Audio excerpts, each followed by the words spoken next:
2019లో ఈ రాష్ట్రంలో ఒక పార్టీ వచ్చింది. మీరందరూ కూడా ఆలోచించారు.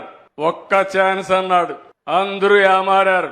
పర్వాలేదు, సిబిఎన్ బానే చేస్తున్నాడు, బాబు గారు బానే చేస్తున్నారు, ఒక్కసారి ఇస్తే ఏదో పొడస్తాడనుకుంటే కుమ్మి కుమ్మి బాధుడే బాధుడు.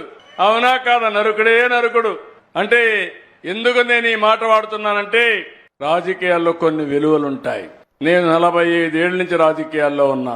నేను ఎప్పుడు ముఖ్యమంత్రి అయినా ఒక ప్రాజెక్టు కట్టాలి, ఒక ఇండస్ట్రీ తేవాలి, ఒక రోడ్ వేయాలి, మన పిల్లలకు ఉద్యోగాలు కల్పించాలి, మీ జీవన ప్రమాణాలు పెరగాలని చెప్పి ఆలోచించాను. అదేవిధంగా మీరు ఒకసారి చూస్తే 14-19 5 సంవత్సరాల్లో 12,500 కోట్ల రూపాయలు రాయలసీమ ప్రాజెక్టుకి ఖర్చు పెట్టిన పార్టీ తెలుగుదేశం పార్టీ అని చెప్పి మీకు తెలియజేస్తున్నా.